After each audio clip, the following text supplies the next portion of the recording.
If you want to have a great career in the digital age, it's not enough to just be good at your job. You need to add new skill sets to what you already know to reach the top. Learn what these skills are and how to get them in this episode.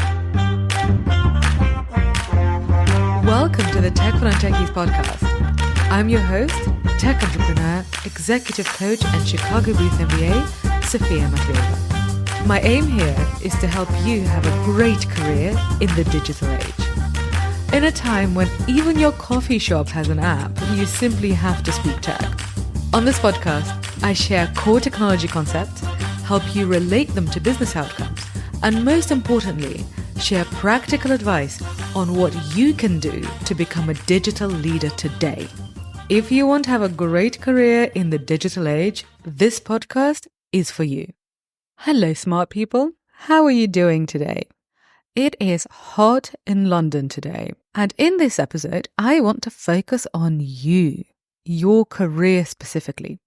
In this show, you're usually learning about tech trends and how they affect the business world. But why are you doing this? You are doing this so you can have a great career. You are doing this so you can have a lucrative career and a career that leaves an impact. And today I'm going to share the 5 key skills that you need to have this great career today.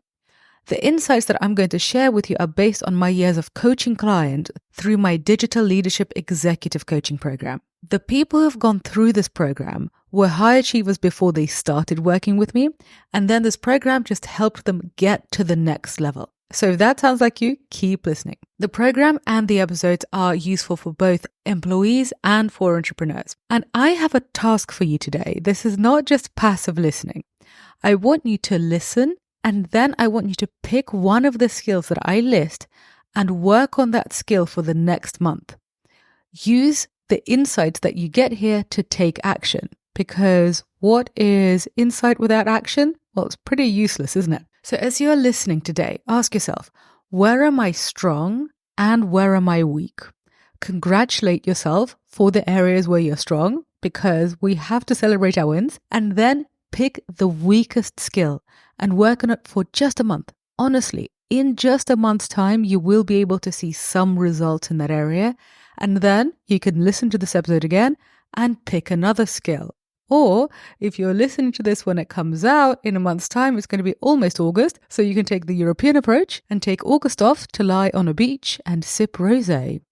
And I recommend this way of living. So let's start with skill number 1 to succeed in the digital age. This skill is something that you actually already have.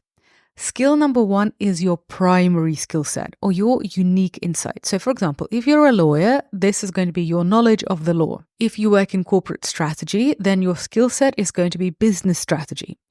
If you are an entrepreneur, then you will have some unique insight into the market that other people don't have. And then that's going to be your primary skill set. So for me, my primary skill sets are knowledge of technology and knowledge of my audience. And my audience are smart, ambitious, non-technical professionals who are determined to have great careers in a business world changed by tech. And this insight is what allows me to build a business and create products that my customers will find useful. Because yes, they want to learn about technology, but this is not aimed at deep tech experts. So if you want to be the world's best cybersecurity expert, Tech for Non-Techies is probably not going to be relevant for you. And this also applies if you're a lawyer or an investor.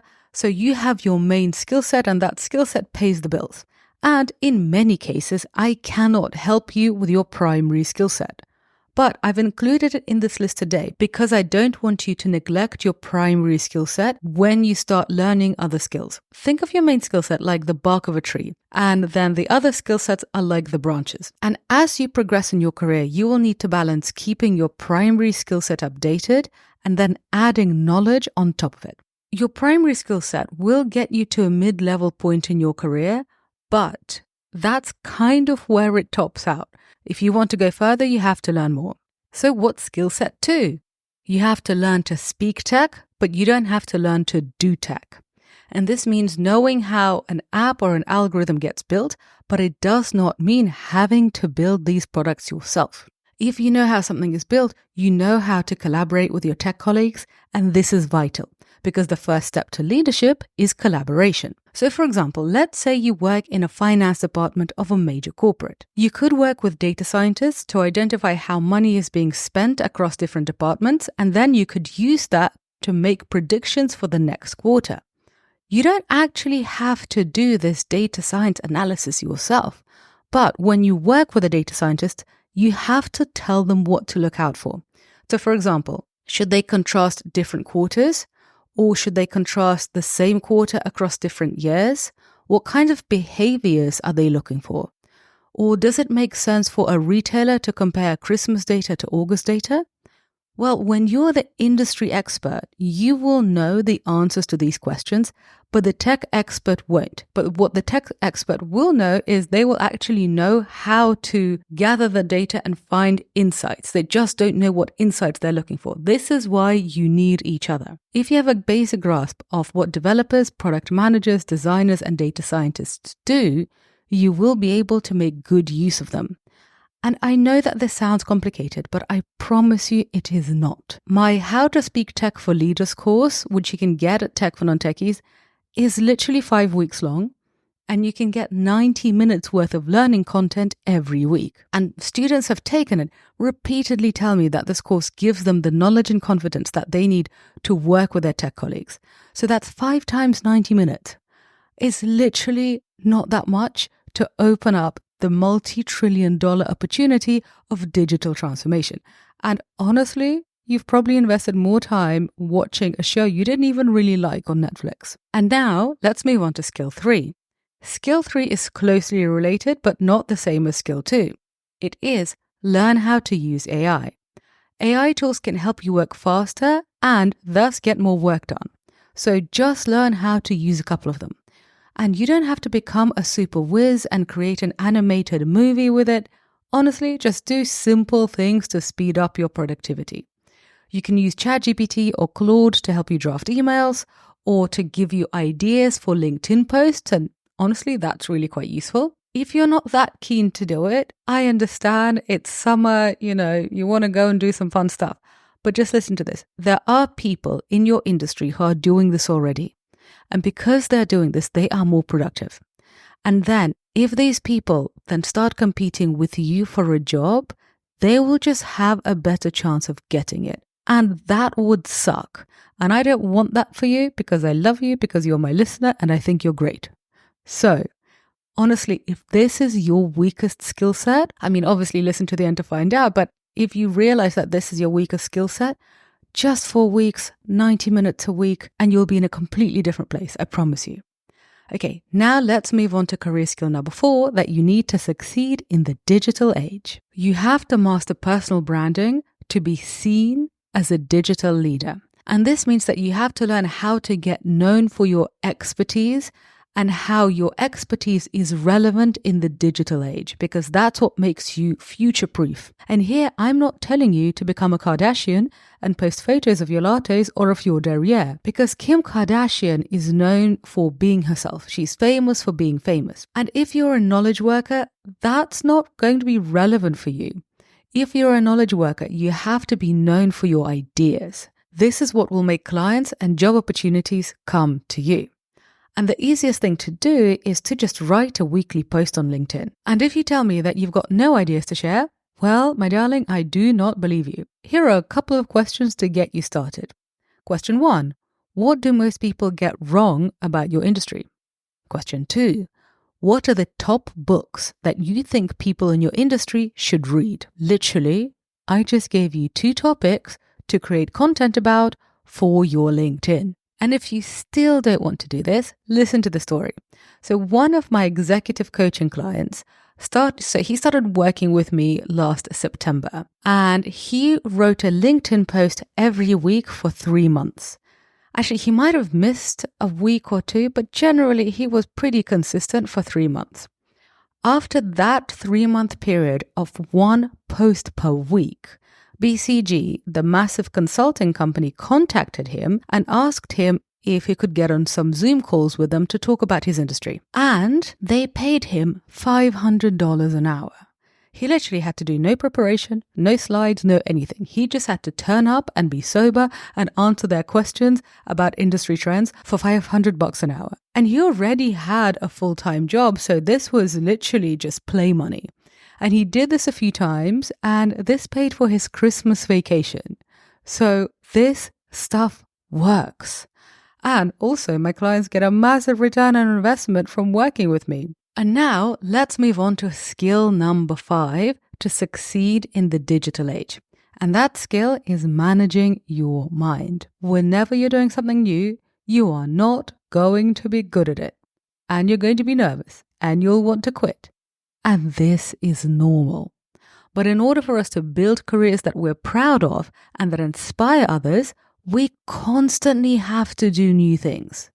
When you first start speaking to a technologist, and they say something that you don't understand, and you might decide to avoid technologists forever.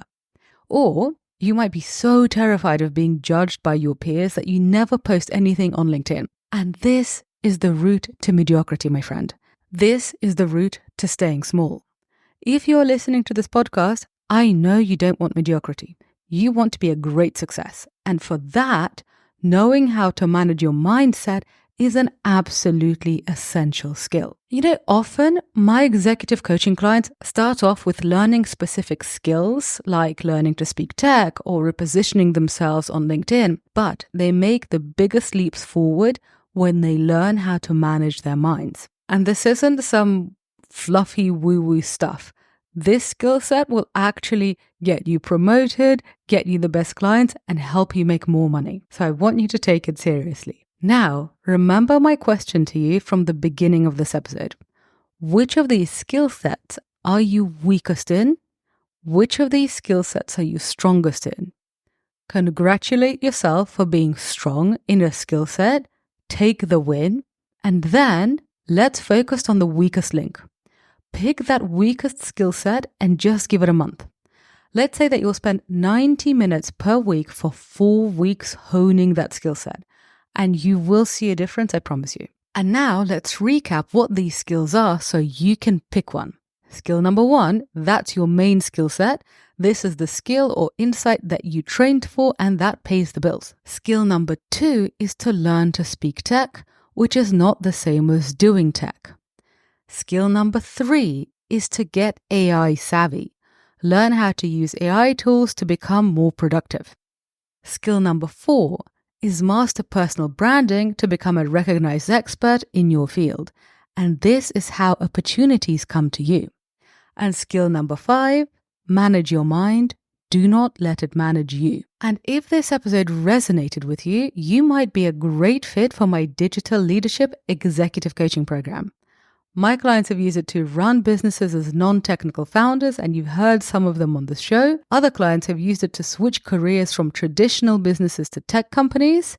Yet other clients have decided to lead digital transformation, and other clients have used this program to work with tech clients. So this program is perfect for people who are high achievers. They're not technical professionals, but they need to work with technologists or work with tech companies in order to get what they want. If you're interested in any of the outcomes that I mentioned, just get in touch via the link in the show notes and tell me a bit about your aims. I would love to hear from you. And on that note, thank you very much for listening and for paying attention. I really do value the time that we get to spend together. Have a wonderful day, and I shall be back in your delightful smart ears next week. Ciao!